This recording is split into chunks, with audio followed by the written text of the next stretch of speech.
Hello, you are watching and listening to Sarah Archer and episode 319 of the Speaking Club podcast.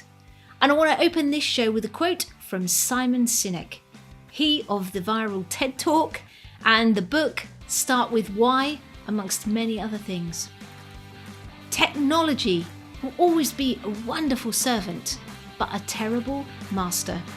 The human touch will always be the antidote. I started this podcast for two reasons. Because I want to help people recognise the power of stories and humour in speaking, and because I believe it's your message that counts, not the number of ums and ahs you use.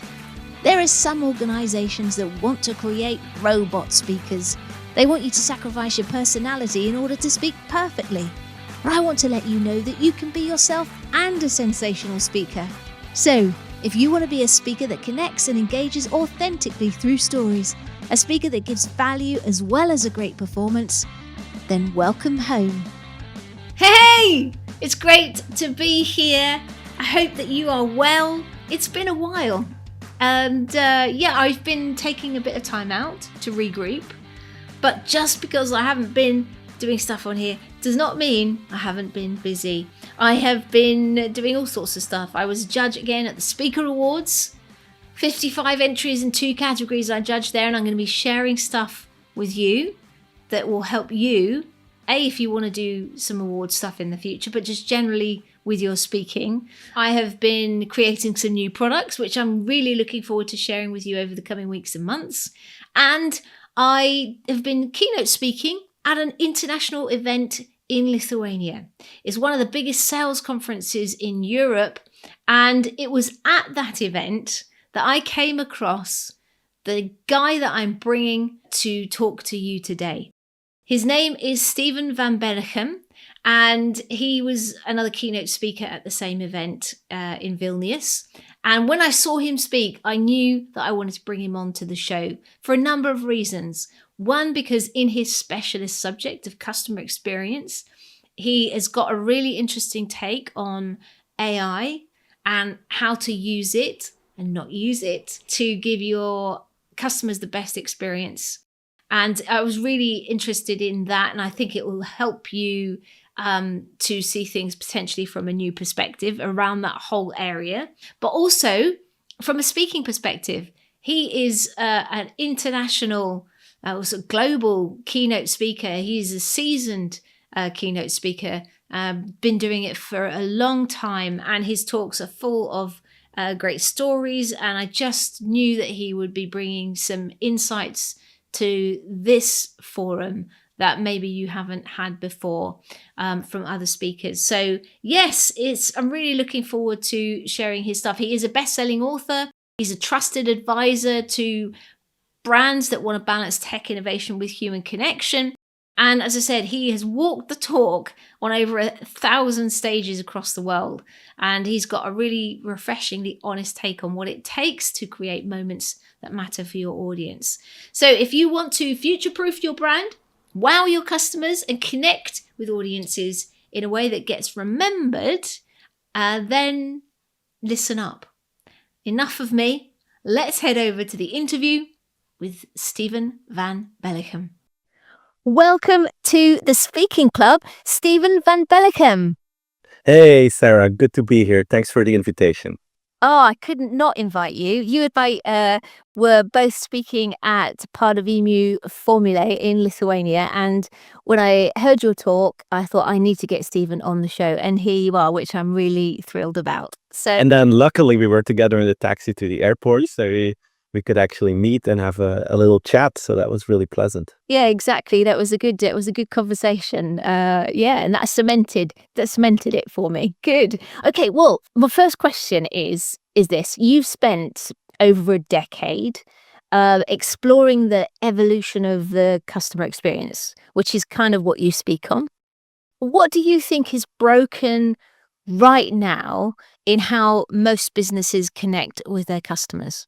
I think one of the biggest issues today is that we had so many, let's say, big problems that were heading into companies in the past few years. Think about COVID, we had inflation, we had Russia and Ukraine, we have geopolitical tensions, we have trade wars. I mean, there's so many big things that usually only happen once every 10 years. Now, every year we had something that a lot of companies are now more internally focused than ever. They need a lot of their resources. They need a lot of their skills and talent to deal with all these substantial events that are happening, that the focus of the customer is lower than it was before COVID. Gosh, okay, cool. And I guess one of those new big challenges, which is something that you spoke about at PV, was the sort of rise of AI. Yeah, And that's a new one again, and it's a superpower on the one hand, and it's scary on the other hand, and it's moving so rapidly that many organizations are uncertain about what to invest in. They feel they don't have the right qualities on board to make the right decisions. So because of that, some of them, yeah, remain stable, remain in the status quo rather than to move forward. Mm. That's a challenge. The other thing is that the big gain that you see in here of artificial intelligence is about increasing productivity. It's about increasing efficiency. And what I notice if I'm at an event and companies present their AI projects to the team, what I see is that 90 to 95% of all these projects are internally focused. It's about efficiency. It's about, automated transcripts of Teams meetings. It's about lowering headcount in certain divisions. It's all focused on that productivity gain. There's not that much conversation happening in organizations about AI and customer experience. What I see is that customer behavior is changing rapidly. The way how people search for information has evolved over the past year. If people look for a product, they have some sort of a salesperson conversation with a tool like ChatGPT now, and their first filter is happening on an AI platform. And now you see how OpenAI, for instance, but Google as well, is investing in new end-user interfaces where you will get more shopping advice, more neutral shopping advice, and eventually you will get the opportunity to buy stuff through the AI platforms, through agents that will do the purchasing for you. So if you think that true, that means that the entire sales and marketing funnel could happen on an AI platform like ChatGPT or Google Gemini, which fundamentally changes the way how we should go to market, how we will, make sure that people will buy our product. And this is happening right now. This is no futuristic view. This behavioral change is happening as we speak. Mm. My feeling is that this is heavily underestimated by the majority of the organizations. yeah, absolutely. But and back and sort of reinforcing what you said about the internal rather than the external focus. Yes. Okay, cool. So you've said in the past that the biggest challenge is being great in a world where good is no longer good enough. Mm. What explicitly do you mean by that? And why do you think most companies still fall short? Is it just that internal focus, or are there some other things going on as well? Good is a minimum demand. If I really enjoyed a conversation that I listened to of Brian Chesky. Brian is the founder and CEO of Airbnb. And he was talking about the 5-star reviews that people give after they had a stay in an Airbnb, or when people take an Uber. I don't know how you do that, Sarah, but when I'm, with an Uber driver and they ask me to vote on a 5-star rating, almost every single time I give 5 stars. Mm. Exceptionally 4. I never gave someone a score that is lower than 4. Usually, in 95% of the cases, I give a 5-star rating. And that's what Brian Chesky saw with Airbnb as well. The majority of the people give a 5-star rating. Now, the question is, does this mean that people think this was the best Uber driver in the world, or that this was the best Airbnb location in the world? Or does it mean that it was up to expectations? If I look to my experience, when I give a 5-star rating to an Uber driver, it's because that person didn't do anything wrong. It's up to expectations. Nothing special happened, but I gave a 5-star. So what you see is some sort of an inflation in these feedback systems, which gives us the illusion that that our customers love us. And I think that is a big mistake. We're too blind-sided here. So Brian Chesky, he has a really cool exercise that he does with his team. He says, you know what? Think about what would a 6-star experience look like? What would a 7-star experience look like? Up to a 10-star experience.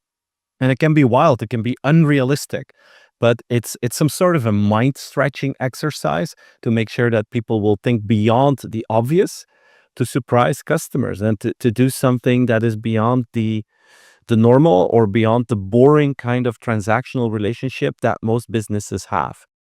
That mindset helps to go beyond the good, because the good is not differentiating enough. On the other hand, to soften the quote a little bit, it doesn't mean that customers expect perfection. Great does not equal perfection. There is no such thing as perfection. Customers value positive intent. If they feel that you are willing to do something extra, if they feel that you really did whatever you could, and if you didn't succeed, they will be fine with that.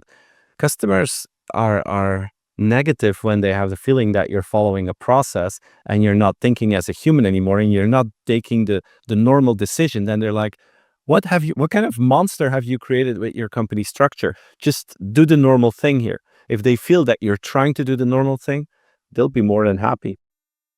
God, there's some really, really powerful points that you're making there. And I think you're right. This is a sort of tangential, but I remember seeing a comedian talk about the use of the word hilarious and how everything is hilarious. And it's like, that's the same thing with this. It's like we're attributing these really high bars to stuff that is kind of meh, okay. And so where does that leave you? Yeah, and I guess it's leading to that false sense of security and, a lowering of ambition with regard to particularly what we're talking about, customer experience, which is really, really interesting. And I remember from your talk, one of the things that stood out to me was the story of the company with the dog portraits. And I wondered if you could share that, if you didn't mind, because I think that's a really good example of that, difference, that tangible feeling of something special. Yeah, I'd love to. You're talking about a company named Chewy. Chewy is a very popular brand in the United States. They sell everything related to pets through e-commerce, so they don't have any physical stores, which means that every e-commerce company, they do one thing really right. They focus on the transactional relationship, make it as convenient as possible, and that is increasing conversion and loyalty. So they're very good at that. But they understand that being in the pet food business or the pet insurance business is also an emotional relationship that you have. A pet is very important. A dog is very important to a family. So it's an emotional bond that you could potentially create. And this is something that Chewy is really good in. And the one thing that they're famous for is that when one of their customers, if their dog passes away, they will send a little oil painting, a little painting made of that dog. They have a picture of those dogs in the account pages that they have. So when a dog passes away, they know because those people stop ordering food. So they make a little oil painting. They send it to those customers with little handwritten cards saying, look, we're so sorry that your dog has passed away.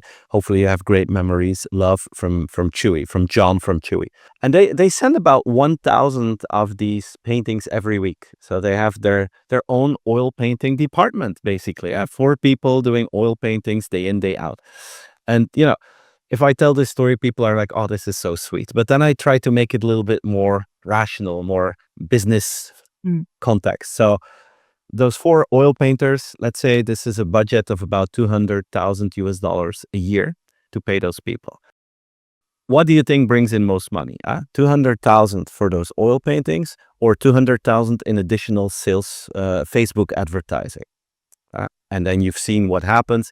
99% of people say, oh, we know the paintings are the most valuable thing because people will put it in their living room. They will have conversations about it.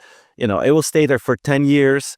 And people say, what? Chewy gave you that? I'm going to start ordering my food at Chewy as well. So the brand love that you build through each of these paintings is unbelievable.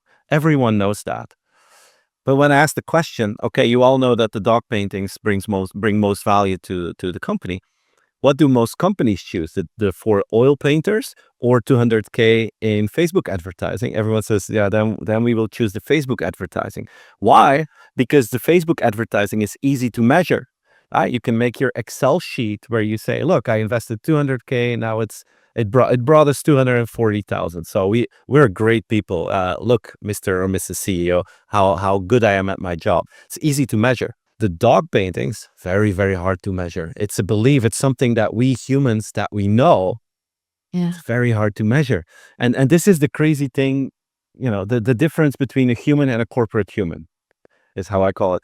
Every human understands the dog painting's smartest decision. But once you enter that corporate environment, you need your Excel sheet and you take the wrong decision, because that decision allows you to make an Excel sheet out of it. And this is the crazy thing of how we manage companies today, that we have lost the ability to do the smartest thing if it's hard to measure.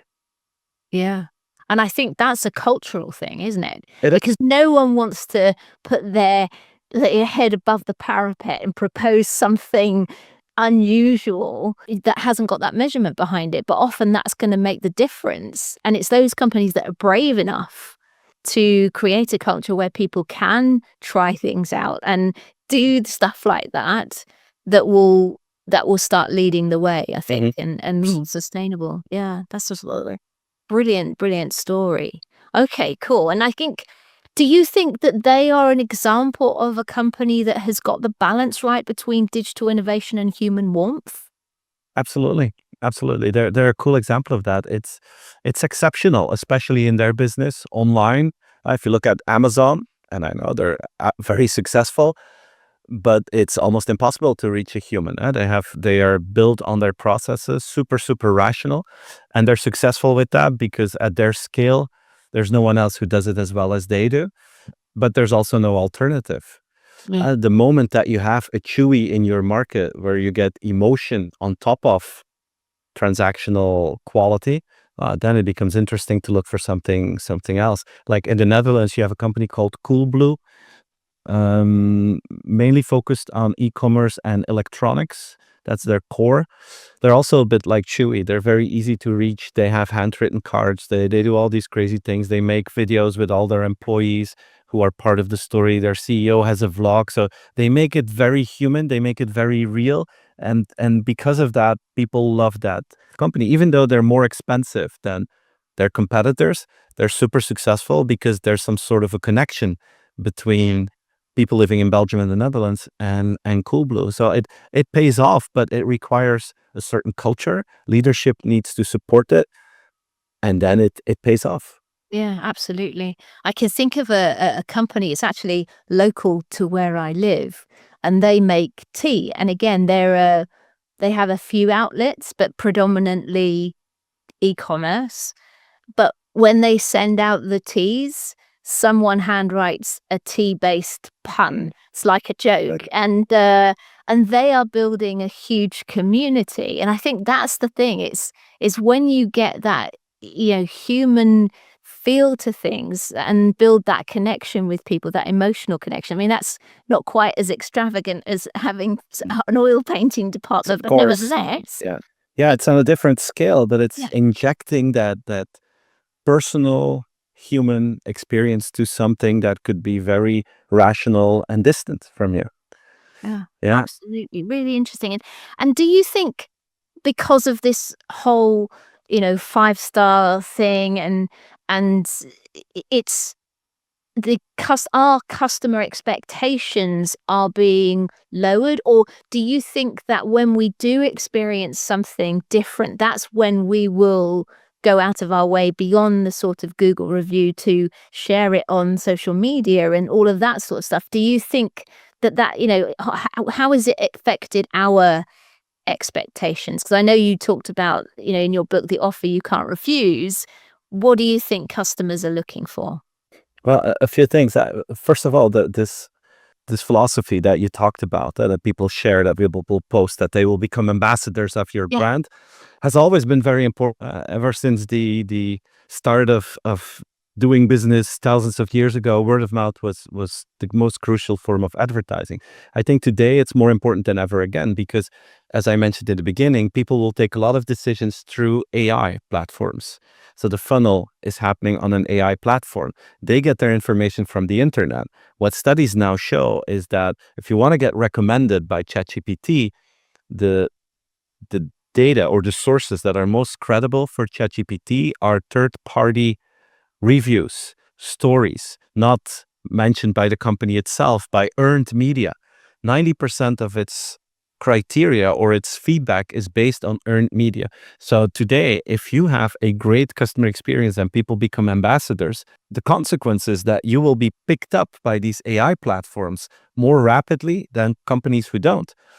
Why is this more important than in the past? Because the shortcut of advertising to those people will become harder because on the AI platforms, you will have less advertising or no advertising versus what we have in a Google search right now. So it will become an acquisition tool rather than a retention tool, which is a completely different approach than in the past. So it's going to become more important. That's one thing.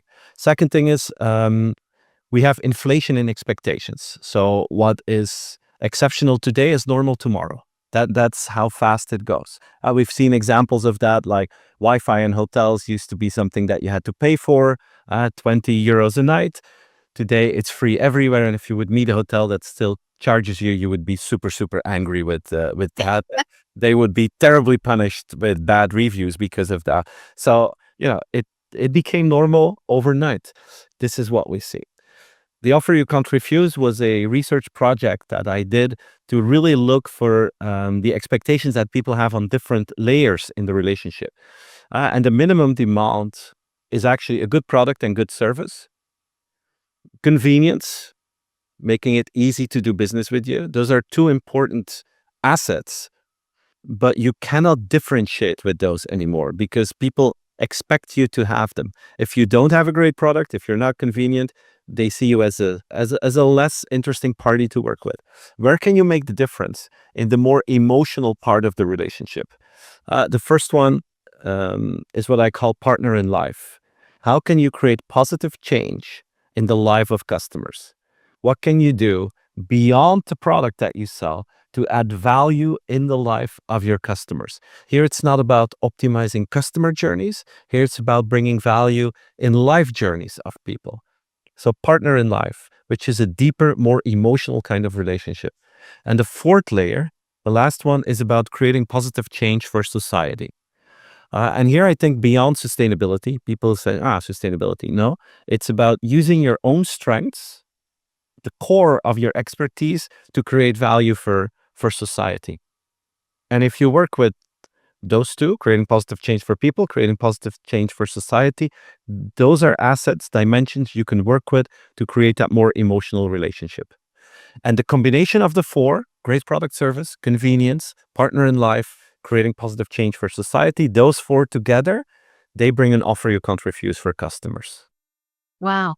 I mean, I can imagine for someone, a founder starting out, for instance.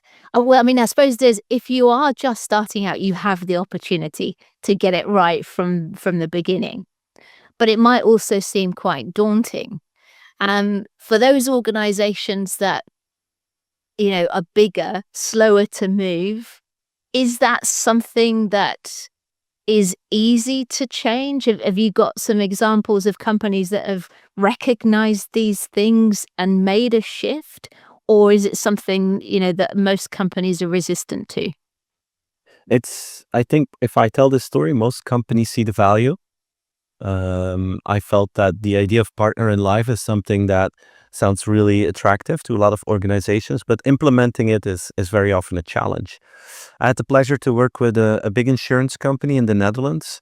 It's called Centraal Beheer, which is one of the oldest insurance companies in the Netherlands. It's, I think, 130 years old. They are very, very good at this. So the challenge in an insurance industry is to go beyond the billing relationship. If you don't have a claim, if you don't have an issue, the only communication you get from your insurance company is your annual invoice. How can you build a relationship beyond that? That's what they were thinking about. And then, for instance, they looked at their car insurance. And they learned that a lot of people have like a little thingy going on with their car every year, like a little dent or a little scratch, but it's so small that you don't want to go to your insurance company, or you don't want to pay the money to fix it, or you don't want to spend the time. You're like, hey, it's a little dent, it will be okay. But after a few years, your once so beautiful car is not so beautiful anymore.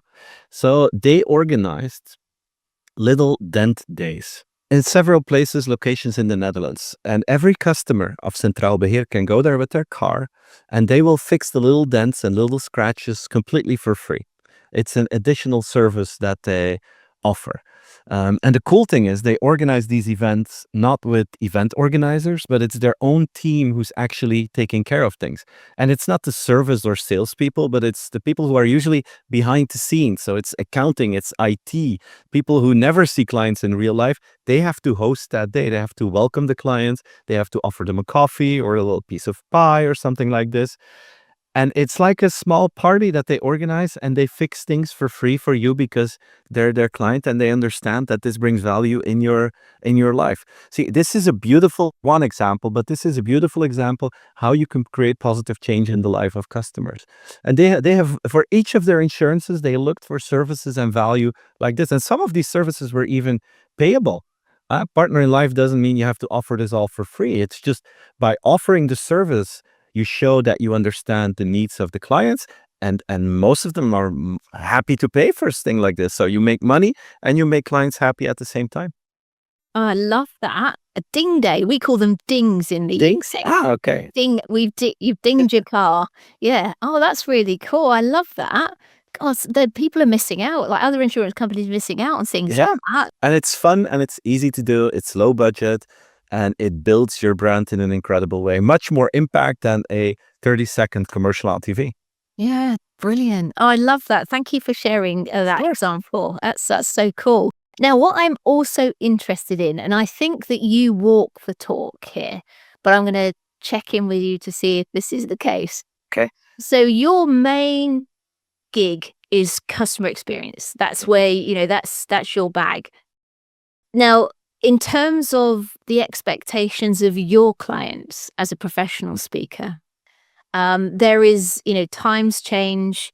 We've got AI. There are a lot of people that will jump on the bandwagon of AI because it's hot.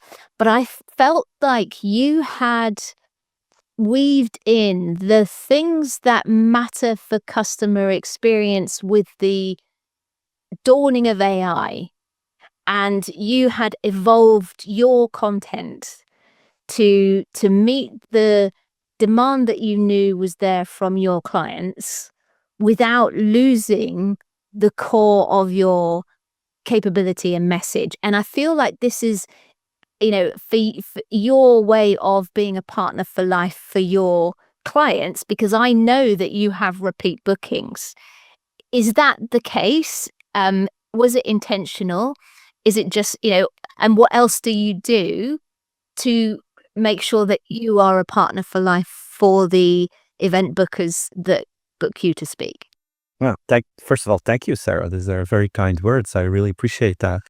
It's funny, I never thought about myself as a partner in life, but it's cool that you make that reference.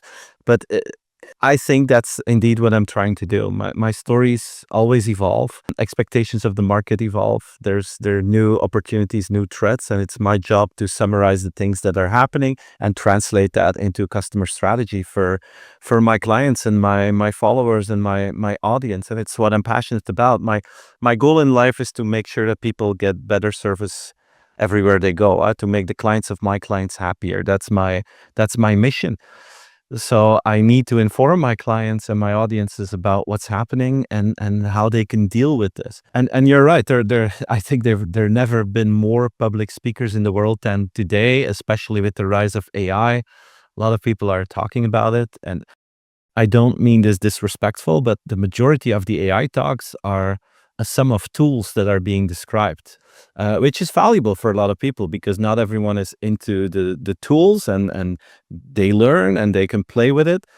But at a certain moment, we will have a certain centralization of tools. People will find their way. My job is to talk to senior leaders and tell them, okay, all these tools are coming. I'm not an expert of all these tools. I don't have I work with some of them, not all of them, but I'm really good in translating what it means for customers. And I'd be more than happy to help you with better understanding how customers will use this and how you can adapt your strategy to make sure you don't miss that boat. I think that's what I've been trying to do since the early 2000s, when I was doing research about websites and how people buy cars differently, and then social media, how communication changed, and today it's AI. Yeah. Cool. And I think at this point, my audience is probably wondering, how did you get into speaking and becoming a professional speaker? What was your journey like, and how did you get your start? Let me start in the beginning. When I graduated, I started as a research assistant in a business school in Belgium, Vlerick Business School. I did research there about B2B marketing. After a year and a half, I went to a market research company, a commercial environment, a company called Insights Consulting, where we studied the usage of websites and how consumers around Europe were using websites to find information, how to buy things, early days of e-commerce and so on and so on. So we had data about customer behavior and the internet. And I'm talking the year 2000. So it was very early days. And there were so many companies who wanted our data and who said, can you give like a short presentation about the status of the internet in Belgium or in the Netherlands? And I was always like the one, we were an 8-person company at that time. And I was the one who really enjoyed giving presentations. So I said, you know what?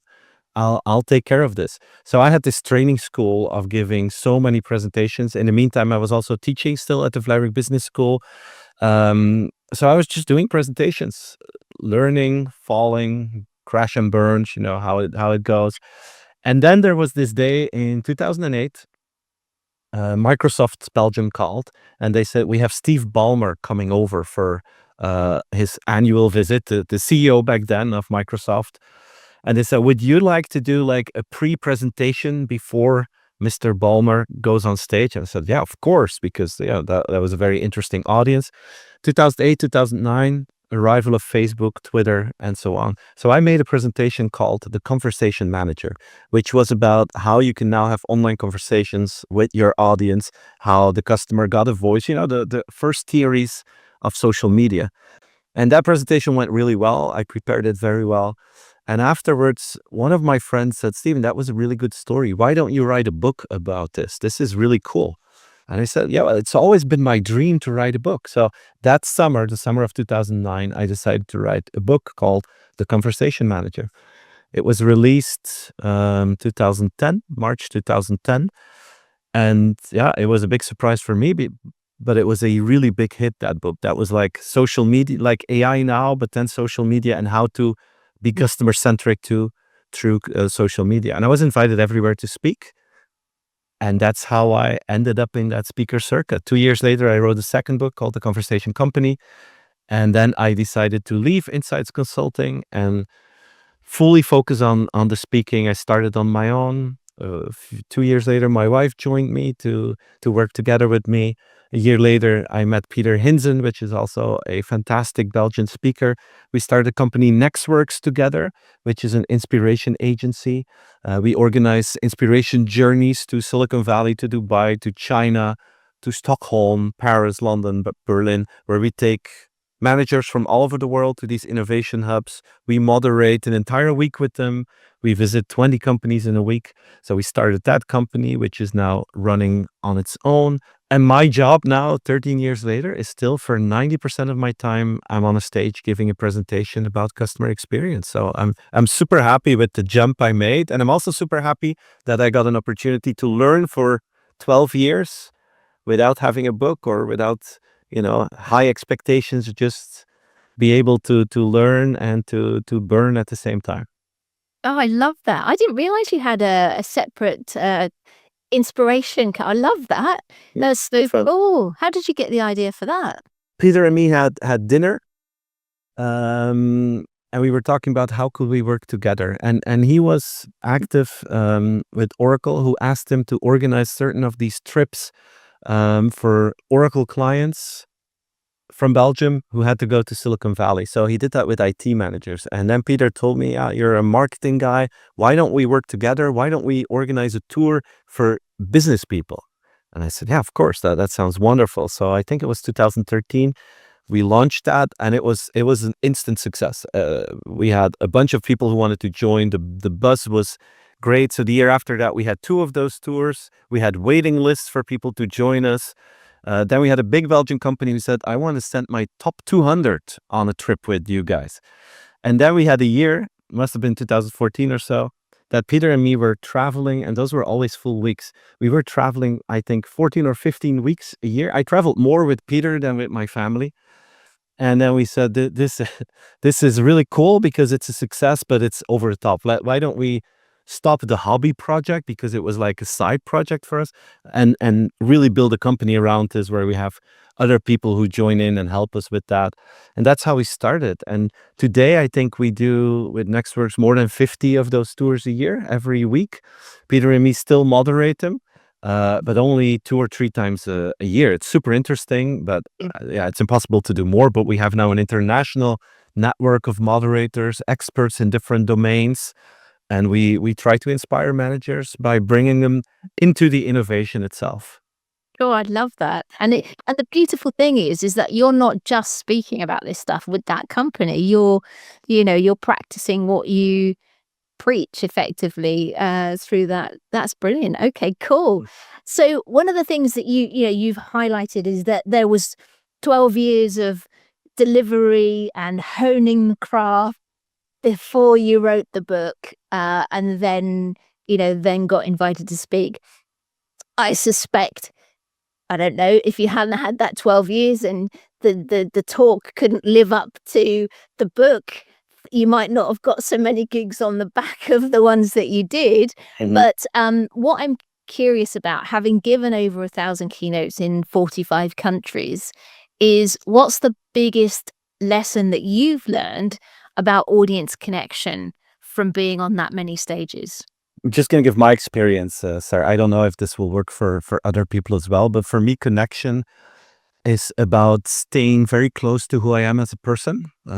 Sometimes my friends and family come to presentations and they say, of course, on stage, you're different. It's a little bit larger than normal behavior, but we recognize you. The kind of humor that you have is the humor that you would share with us. The style of speaking, the choice of words is exactly the same as in your private life. And I think for me, that's important. I don't have to act. I'm just very close to my own personality. And I share personal stories during presentations. I try to make sure that every example that I use is not just something that I read about in one article, but I want companies that I visited or that I really studied in depth so that I can work with them. So I'm full of confidence of my stories because I try to live them. That combined with staying close to who I am, I think that's something the audience feels, that you're at ease by being on stage, and that feels comfortable for an audience. If you see someone on a stage and you feel that they're struggling a bit or that they're forcing themselves into a certain direction, you feel that as an audience, and then you lose a bit of connection, is my feeling.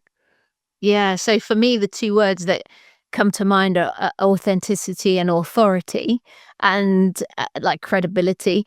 And I think that's so true. And I think so many people feel that when they speak, they have to become something else, become a presenter and lose their personality. And this is something that I speak on. You can be absolutely yourself and a sensational speaker, and you should be, because audiences don't like it when they can feel, they can sense people that are fake. Yeah, I agree. And it's not about a certain style. I think you could have 5 exceptional speakers, each with a different style, each with a different angle, different, personalities, and they can all be exceptionally good because it's who they are. Yeah. Yeah, absolutely. Yeah, I just the other day I think I did a post about a speaker coach that I saw that was trying to get people to, like, they were saying this person was more like Russell Brunson, who's a direct marketing guru, and they should be more like Tony Robbins. And I'm like, no, they should be more like them. And there's skills and things that you can train to become better for sure, but never losing the essence of you. Otherwise, just, you'll just be like everyone else then. So that's a really cool point. Excellent. Okay. So we've got mobile, we've got AI, we've got bots. Um, what do you think as maybe you evolve as a speaker or speaking evolves, what do you think is going to be the trick to keep the audience at the center of the live speaker experience, but building in some of these tools that we can utilize as speakers? I'm not convinced that we will have to use these tools to improve our speaking skills. I mean, it helps in research, obviously. It can help in creating some better, stronger one-liners. I'm thinking more of like when you're on stage, the polls, the interactivity, the Yeah. voting, that sort of thing. Is that something you use yourself or plan to use in the future? No, I don't think so. I'm very old school in this field where I just say, raise your hand if you think A, raise your hand if you think B. This is the crazy thing, Sarah. It's we're talking about technology a lot and all these speeches and everything, but the most scary part is connecting your computer to the screen. As a speaker, you always see, you have two types of AV teams, and I don't know about you, but I work on a Mac in Keynote, and half of the AV teams are like, okay, a Mac, you want presenter mode? Sure, here we go. The other half is like, can we transform it into PowerPoint or PDF, please? Because we don't work on Mac. And I say, no, yeah, that doesn't work. They freak out when you have that kind of AV team. The only thing you want is to make sure that you can do your job right. And it's very, very scary. So I've seen people adding technology into their presentations, and usually it's no added value. On the contrary, it creates stress and it slows down the presentation. So I'm a huge fan of technology, but not during my presentations. Oh, I love that. No, that's absolutely cool. And you're not wrong. No, I've got Mac and I'm lucky. I've got Mac and PowerPoint. So I'm halfway You're good. You're good. Yes. set. But yeah, but you're absolutely right. But even like going on stage, at part of email, I'm like, where's the clicker? How does the clicker work? Because we had to get the clicker off the person that had just come off stage. And I'm Exactly. like, I want to know how does it work? Is it super simple? But yeah, you're not wrong. It's those sort of things that can throw you. And then, it comes across. So yeah, Yeah. Focus on the storytelling. Exactly. Yeah, that's the best thing. Yeah, that's the core of our job. Yeah, exactly. Cool. Okay, now this is something else that I've got from you. You encourage positivity over perfection. Could you explain a bit more about that and how that comes across on stage? I don't think anyone is a perfect speaker. You can have a bad day, or you can just fall and trip over your words. That's all perfectly fine, as long as it's not 60 minutes and in a row. But that's all perfectly fine if people feel the passion and if they feel that you're credible. It's like Cristiano Ronaldo or Messi. They also missed some penalties. That's sad at the moment, but everyone knows that they can score a goal because they proved that over and over again. And then it's human to make a mistake, and we like humans, especially in the age of AI. Something that will be created by a human will increase in value if it has the mark of this is a real human doing things or performing, or this is real human creativity. It will get additional value, and people will appreciate that more than perfection. Imagine that someone says, I want to have the perfect quotes and I want to use the perfect sentences. I'm gonna make a video of myself as I would give the presentation. Then I'm going to give it to AI and say, make it better. Give me better sentences, give me better quotes. And what will happen is that you will learn that by heart, and you will lose the authenticity, you will lose the passion, because you will start to behave like a robot. Yeah. Robots are perfect, humans are imperfect, and it's perfectly fine to be human and imperfect. Don't try to be a robot. Try to become better in being human. That's what we need to do on stage. I love that. That's also one of the things that I harp on about. I was just thinking back to, because there's obviously, I'm a playwright as well as being a speaker, and I'm thinking back to some of the playwrights, and there's one in particular who wrote some plays. I can't actually remember the name of the playwright, but they didn't attribute any dialogue to a particular character. It just had like dialogue, and I'm just thinking like if an AI created a play, it would have everything right, Mhm. but there was something in that script that was different and opened up opportunities for actors to do and directors to do something different. And I think that's kind of what you're tapping into, is that nothing is perfect. And if it is perfect, then it's probably not That's not right. yeah, exactly. People can again tell. And so I love that you've shared that. That's really, really powerful. Thank you for sharing. It's the it's the difference between listening to a song that has been recorded 50 times in a studio versus a live version of that song. Yeah. It will Yeah. usually always be better or more exciting to see the live version, even if they make a mistake in the lyrics, even if they get a chord wrong. Yeah. It's the energy. And I think this is what humans can do. We can transfer energy to each other, positive energy. And if you're on stage, I think this is what your audience needs to feel, that you transfer your positive energy to them. And if they receive that, they will send you positive energy back. You will feel it as a speaker. And that's like a reinforcing effect that creates the best speakers of us. Absolutely. Now, I think we might have just covered this, but my last question before we go into the standard ones is, if you had to give one piece of advice to a speaker who wants to be unforgettable, not just informative, what would it be? I feel like that might have been it, but if there's anything else that comes to mind, do share, Stephen. Maybe the best speakers aren't, or without any doubt, the best speakers aren't people like me. I talk about business, I talk about customer experience, and I do my best, but it's not my story. I mean, I create a story, but it's not something that I experienced or that I did. My favorite speakers are people who actually did something and then figure out a way how to make a fantastic story out of this. Some sports people, some athletes are really good in this. Some movie directors are really good in this. I recently saw Will Guidara, who wrote Unreasonable Hospitality. We shared the stage in Helsinki on the Nordic Business Forum. He didn't use a single slide. He shared his story for 1 hour.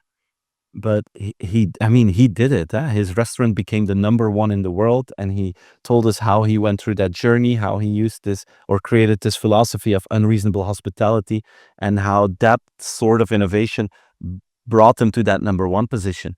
At the end, he got a standing ovation, and that is what people appreciate. That you did something, and then in a humble, natural way, you share that story. For me, that is unbeatable. Absolutely. That's really cool. Brilliant. Thank you for sharing that. Yeah, of course. Right. I have, before we talk about where people can find you and Okay. to book you or to do work with you, I have some standard questions. Great. The first is, what's the best thing that speaking has done for you? Meeting extraordinary people. I mean, the kind of people that I have met because of being on a stage would have been impossible without that. I'm speaking from people like President Obama or the main singer of Iron Maiden to some top politicians. It's top business people, people with a story who come to me afterwards and say, "Oh, I was inspired by you, and I did this, and because of that, this great thing happened in my life." I mean, meeting extraordinary people is absolutely the best part of this. Brilliant. Thank you for sharing that. I've not had that answer before, but I love it. That's What is the #1 answer to that question? Confidence is often one. Speaking to help people build their confidence in other areas of life is the #1. Yeah, I think. Okay, cool. Okay, so have you ever had a gig? We were talking about being imperfect. Have you ever had a gig where you went, "Oh my goodness, no, I just want to forget that"? Erase that. Has that happened to you in the past? A few times, yeah. Yeah. A few times. Do you want to share the worst one?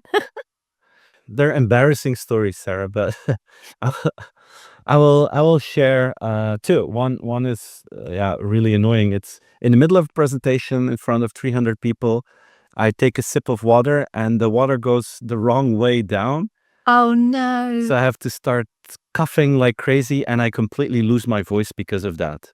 For like 10, 15 minutes, I couldn't say another word while I was on that stage, and everyone was just watching and looking at me. What will he do? It was like also the kind of setting where there was no moderator or anyone. It was just me, myself, and I. Oh no. They saw what was happening. I was like, okay, 5 minutes, like 5 minutes.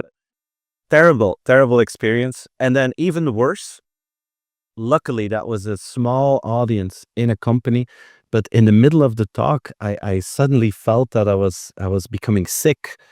So I had to leave the room, run to the nearest toilet. This is a strange story, but throwing up, Oh no. cleaning myself up, going back, said apologies for the 5 minute delay. I wasn't feeling well, but let's continue this talk. Gosh, what a pro though. Yeah. And then in the beginning, I remember when my book came out in Belgium and the Netherlands, my first one in 2010, I was invited to really cool locations, and I started to feel good about it. I was like, oh, look at me and all these stages. So I was like, every night was exceptional. And then I was invited for my first presentation in London, and I was like, oh, it's starting the international thing. So I was super excited, told everyone I'm going to London. So I went over to that event, and yeah, it felt like they were not really waiting for me when I got there.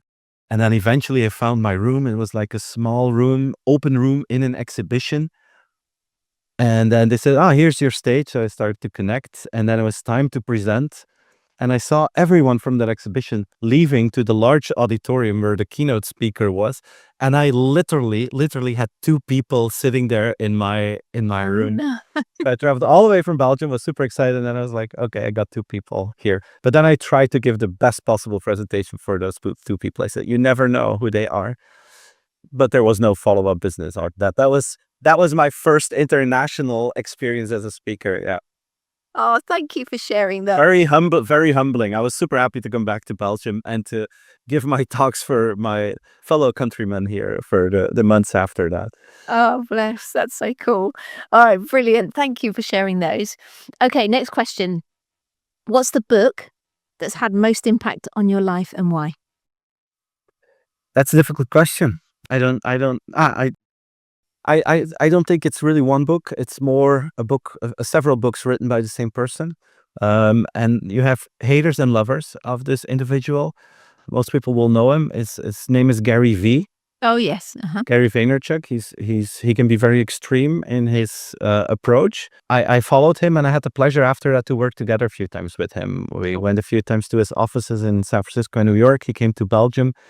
And off stage, he's super kind. He's very energetic, but super kind.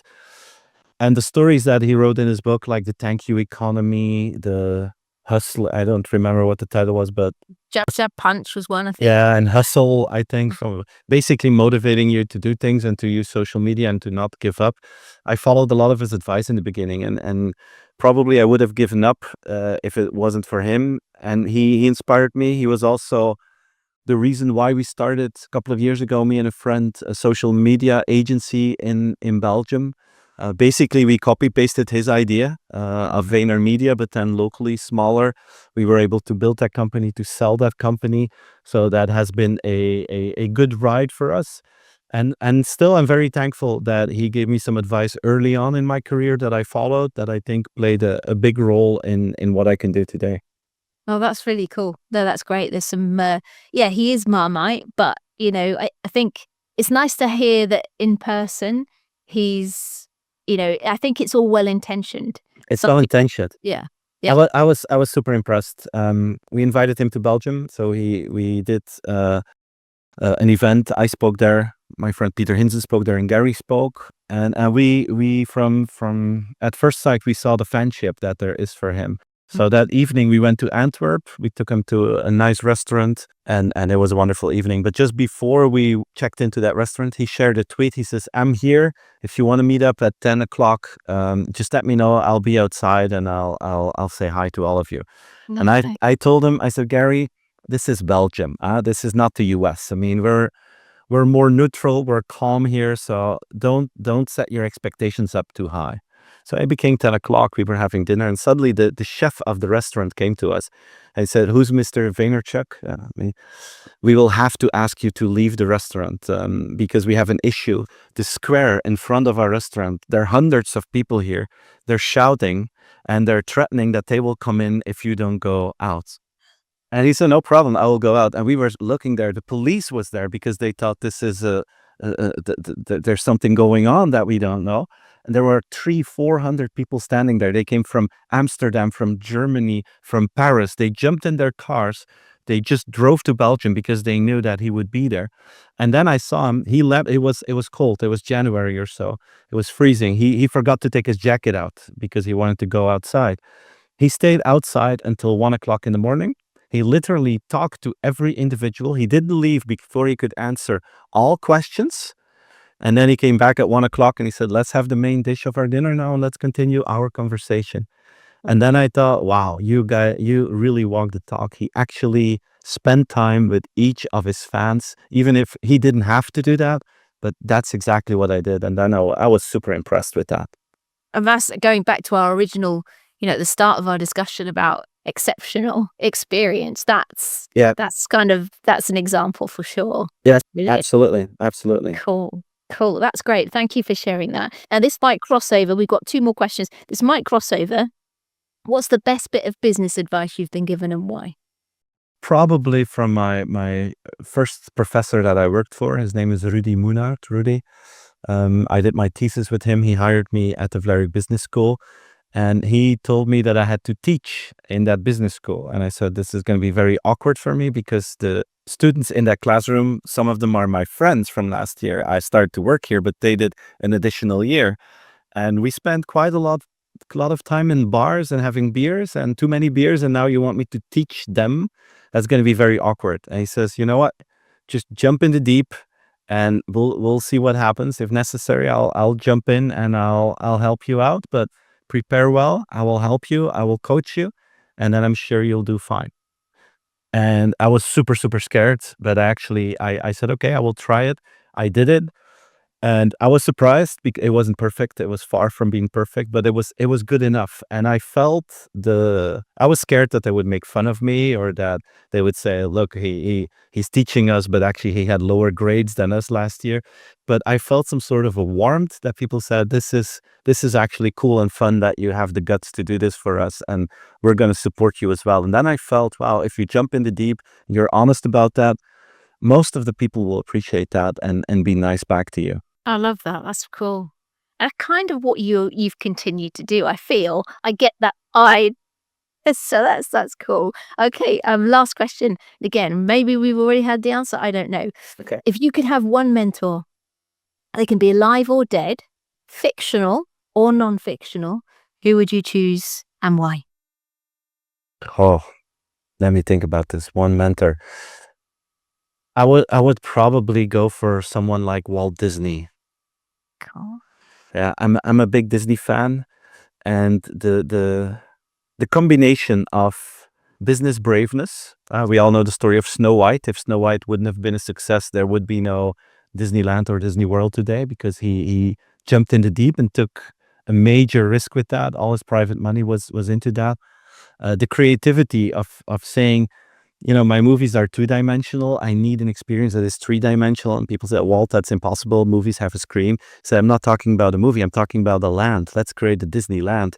And, that kind of mindset of being bold in your business, but also being super creative, I think that must be very inspirational.